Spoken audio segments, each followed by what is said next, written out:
It's the evening of March 4th, and speculation has just come out. Travis Gafford tweeted about it that 100 Thieves are going to be benching Damonte and bringing in Ry0ma. Now, this is based on press availability, which is something I noticed as well, and saw that Ry0ma was available on the press interview request form that goes out on Thursdays ahead of the weekend, and Damonte was not available. And I saw this, and the wheels in my head started spinning. Travis must have seen the same thing. He put it out there. It looks like they're going to be making that swap. And now, of course, there's a lot of discussion that this isn't 100% confirmed, but that availability seems like a pretty clear sign and a pretty clear indication that Damonte is out, Ry0ma is in, and now we got to step back and think, okay, what's going on? Why would this be happening? No, there's always a chance there's some other explanation, but I think we can pretty safely assume this is going down. This is happening. Now, my gut reaction when I saw this and when I first started speculating on it before other people picked it up and started running with the idea as well, was I think Damonte has generally been pretty underrated. I think there are a lot of people who think he's a worse player than he really is.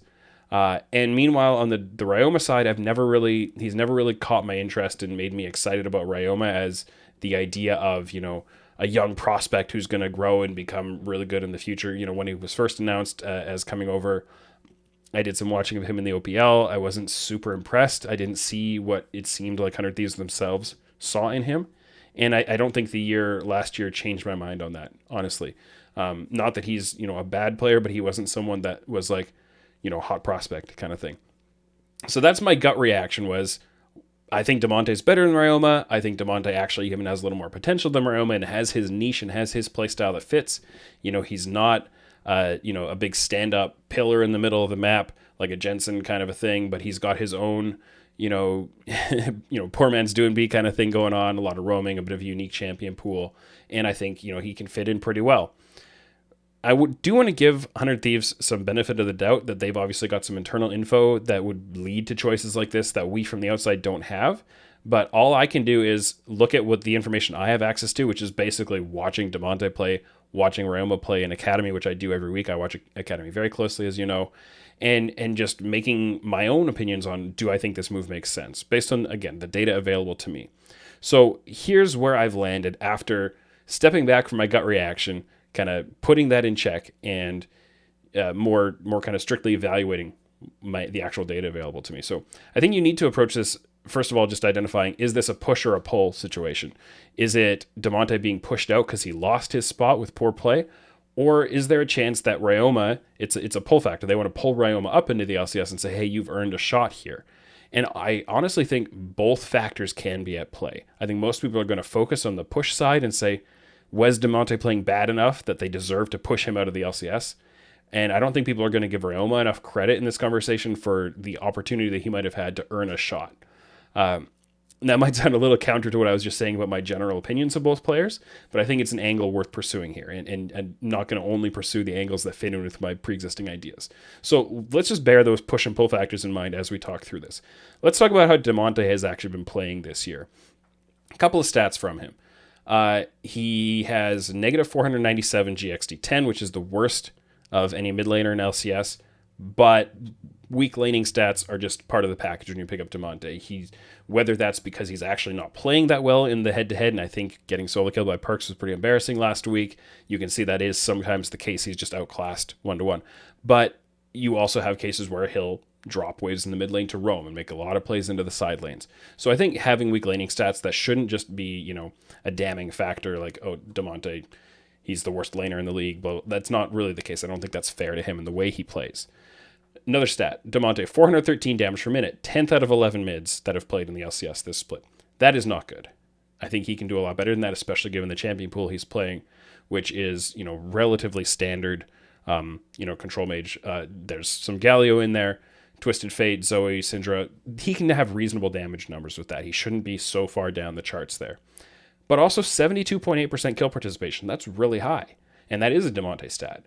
So on stats alone, I think we can get some signs of negatives, but nothing that would really drive us too far in that direction.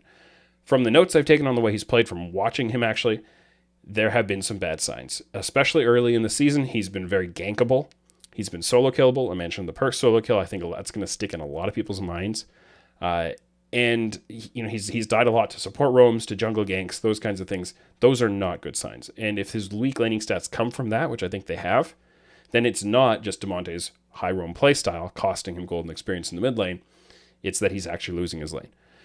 I also noticed, especially in the first couple weeks, he was making a lot of his standard plays into the side lanes, but they weren't really working. And I would have to go back and rewatch the execution on a lot of those, and not just from my kind of point form notes that I take from the games, to see whether that's his execution, whether it's some kind of coordination issue with, closer being there, or with the people receiving in the side lanes. I don't know, but his plays into side lanes have sometimes been working, often have not. They've not been panning out. Then you look at how he played in his most recent week, right? Because that's the latest data point the team's going to be working off of. I thought he had a decent Zoe against CLG, and that his Orianna against Dignitas was okay, but his Azir against Cloud9 was really terrible, right? And that's the last impression we've had of him. But again, I don't think there's anything in that week that overall is like, oh, that was 3 terrible games. I don't think that's true. I think he was having some issues. I don't think he's been playing up to his own level. But I don't think he's been playing so bad that he has totally pushed himself out of a spot.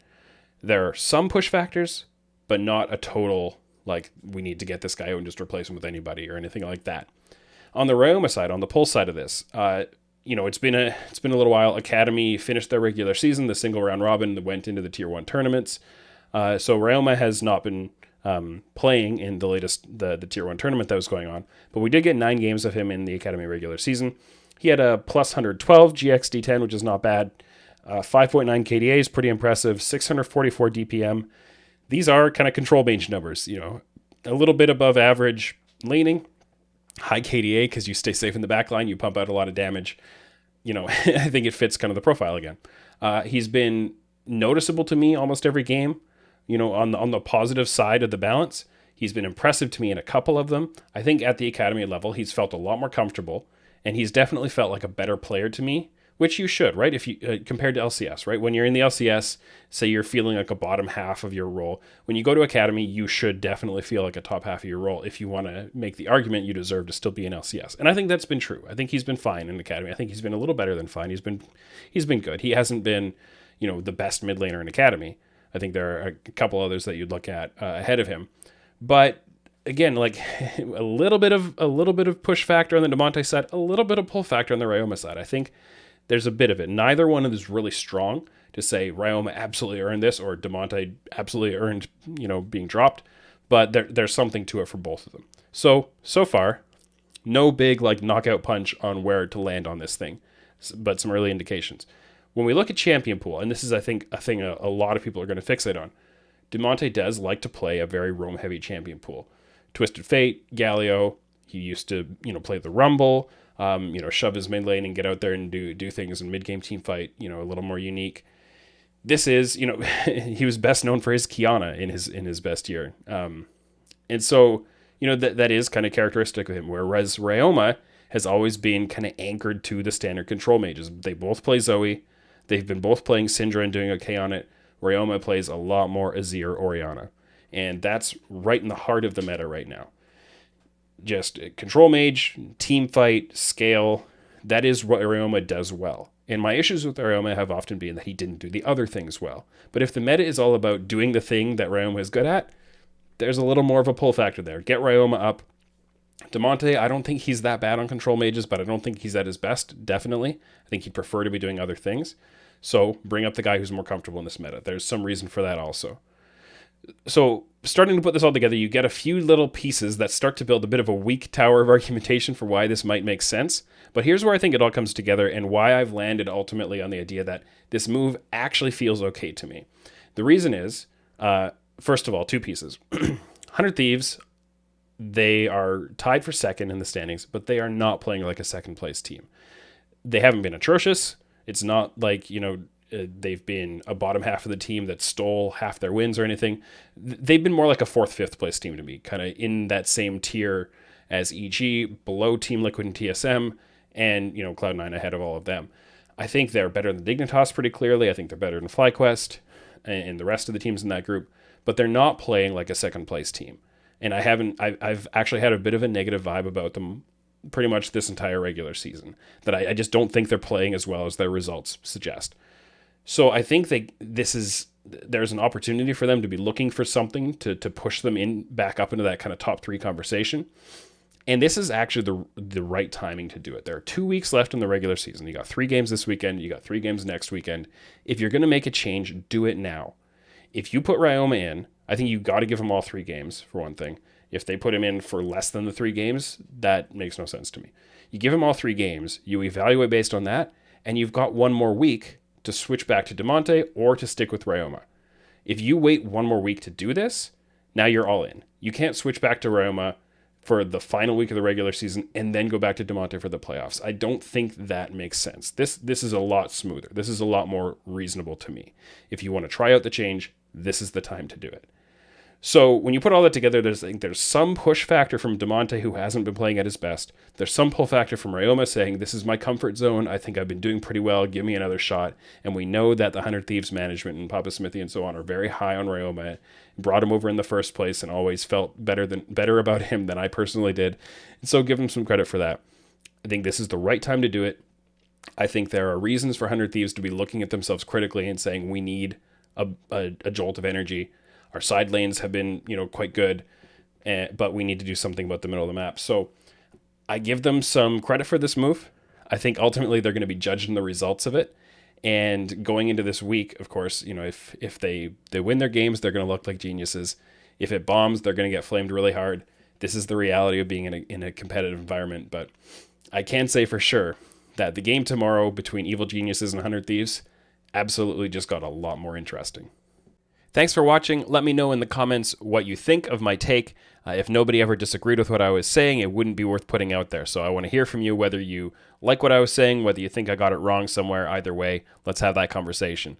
Make sure you leave a like on the video, subscribe to the channel if you want to see more. It really does help the channel grow a lot, so I appreciate it.